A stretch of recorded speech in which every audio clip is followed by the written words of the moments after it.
Well, but whenever I get one, I'll let you know. In an age of super Walmarts and Dollar Generals, BJ's Grocery on the north side is something of an oddity. It's one of the dime stores. You'll never find another store like this in town. Here you can get chicken, bread, and a t-shirt. Butcher Fred Clark works the meat and the register. $7.50. Fighting to keep customers isn't easy. Compound that with the drug problem just outside the door. It goes on, you know. It goes on, and we try to keep it from around our store, you know what I mean? Walking down the block, it's not hard to find the small plastic baggies typically used to hold crack. There's a drug problem here that police say they are well aware of. In fact, they tell us that undercover operations here on these streets have led to the bust of a major drug ring. This organization reached from the streets. Police call it Operation Smackdown, a heroin ring that stretched across Florida and into the Dominican Republic. 64 people arrested since 2005 are said to be part of the group, most of them from Jacksonville, and many with checkered pasts. Members of this organization have past arrests for homicide, kidnapping, robbery, aggravated battery. Investigators say 2 of the suspects are even charged with Jacksonville murders. Validation, the sheriff says, for these types of operations. It gives us the intelligence that we need to take down entire drug cartels. It also gives us the ability to get into those situations and get these violent offenders off the street. Let's make the streets safer around here. And help get Clark's customers in the door. There's always room for improvement, you know what I mean? That's the sheriff's job, you know? And I think they're doing a good job. You just never know. Think you might go look at that database again to check and Oh, see? absolutely. Yes, absolutely. In fact, their mom and dad looks at it quite often. Emily Williams lives just a few houses away from 7-year-old Summer Thompson. She had no idea a registered sex offender lives just across her street. My goodness. You learn something every day, I suppose. According to an FDLE database, 161 sexual predators and offenders live within a 5-mile radius of Summer's home. Investigators have been questioning these offenders since word got out of the girl's disappearance. So did we. Mr. Northup, give a quick second. We just want to know if police have come by and just talked to you, that's all. I ain't got no quick second. Can you just tell us anything? Just what did police ask you? That's all, that's all. We just want to know what police asked you, man, that's all. I ain't got no quick second, man. All right, can't tell me anything? Can't tell you nothing, bro. Most didn't want to talk. He said he don't want to talk. He said no comment. But the man who lives here did. My name is Mike Tolbert. I'm with Action News. I'm trying to get in touch with Mr. Vernon Walsh. Yeah. Okay. The FDLE database lists Vernon Walsh as a sexual predator. He said yes, he's talked to detectives. What did you tell police? I just answered their questions, that's all. Did they ask you anything specific, or Yeah, anything they asked if I was home all day, and I was. Detectives said they plan to question all of the nearby sex offenders. No problem for this neighbor who just wants Summer home. We've got to start somewhere, and these are the most probable places that I would look first.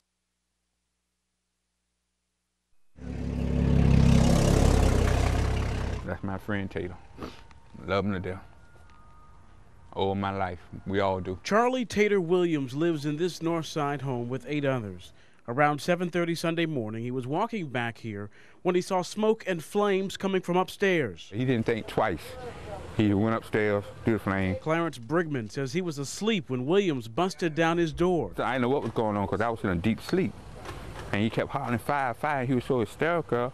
I didn't know until I saw the smoke coming in my room. 2 other men upstairs were now also awake. 3 went for the stairs, but the blaze blocked the path. That's when Williams and another man broke the window. When I saw that smoke and fire, it wasn't no second guessing.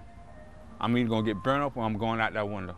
I saw the older guy jump out the window and I just followed him out the window. It's about a 20-foot drop from where they had to bust out the window to the ground. You can still see the glass and even blood on the ground below. Another man, George Perkinson, went to the porch where he jumped down. 3 people were taken to the hospital. We're told 1 man is in stable condition. Perkinson and Williams are listed in critical.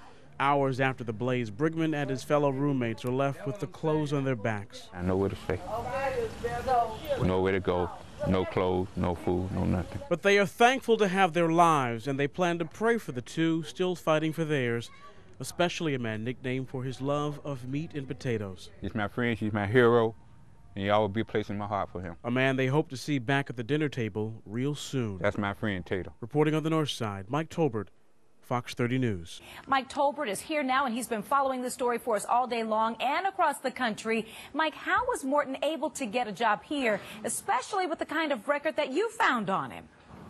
Because he wasn't convicted, Don. Since we broke this story last night, I have been going through Morton Jr.'s court records, trying to figure out what happened to rape charges from nearly a decade ago. Turns out those charges were dropped. We do what we can as parents, and we send them to school hoping and praying that they're going to be safe over there. We put our hopes into the school. But this parent feels the Duval County school system let her down. Former First Coast High School teacher Otis Morton Jr. now sits in jail charged with sexual battery on a student. But we uncovered an arrest in 2006. Authorities say at the time he was considered a fugitive and was charged with 2 counts of statutory rape from 1997 while he was teaching at a Memphis high school. But 2 months after his 2006 arrest, the charges were dropped, his record cleared. It's just hard to believe that a teacher was charged with that and previously and then was still hired. Soon after, he moved to Northeast Florida and started teaching math at First Coast High School. School officials say they checked his background, saw the arrest, and initially rejected his application. But officials say he brought forth information showing the charges were dropped. He had not been convicted or prosecuted of a crime. So although he had been arrested, he had never been prosecuted. And as I said, I mean, it fits within our hiring guidelines, and that's why he was able to be hired. School officials say once they learned of the latest accusation against Morton, they moved quickly to take him out of the classroom. But he resigned, never giving them a chance. I find that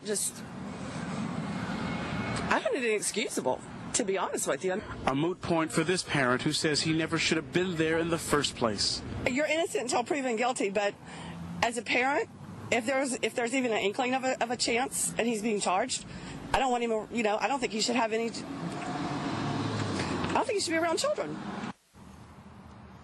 And school officials tell me they could have faced legal action if they denied someone employment because of a non-conviction. Now, coming up at 6, you're going to hear from one of Morton Jr.'s former students. Hear what she has to say about the accusations against her former teacher. That's all new at 6 o'clock. For now, we're live in Ocean Way. Mike Tolbert, CBS 47 News. We are here in the rhino holding pen. Just kidding, they're not here. They're one of many animals with a warmer place to sleep tonight because of the cold here at the zoo. As the sun started to set, zookeepers got to work moving many of the animals inside. This rhino will spend tonight and the next few nights in this pen, complete with ample food and a heater. With weather getting into these cold temps, we'll actually provide heat as normal, but we'll lock them indoors for a lot of the large mammals.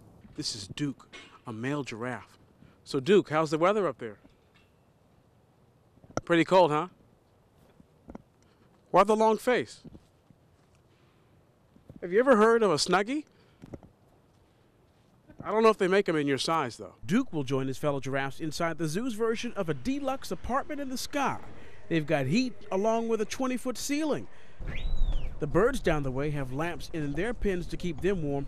Not everyone has to come inside, though. The kudus don't seem to mind the cool temps, and Jack Frost won't stop the jumpy kangaroos. Even the cheetah was just chilling. But we did see a peacock packing it in, and a note up front informs visitors many of the zoo's over 1,400 animals might just take the next few days off. Not so for the folks that take care of them. It's definitely more work when we have to provide the warmer temps and lock the animals indoors, but it's part of our regular routine. Now, despite the cold, the zoo does not close. Just if you want to see some of the animals that normally spend their time outside, you might want to come about midday or in the afternoon. At the zoo, Mike Tolbert, Action News.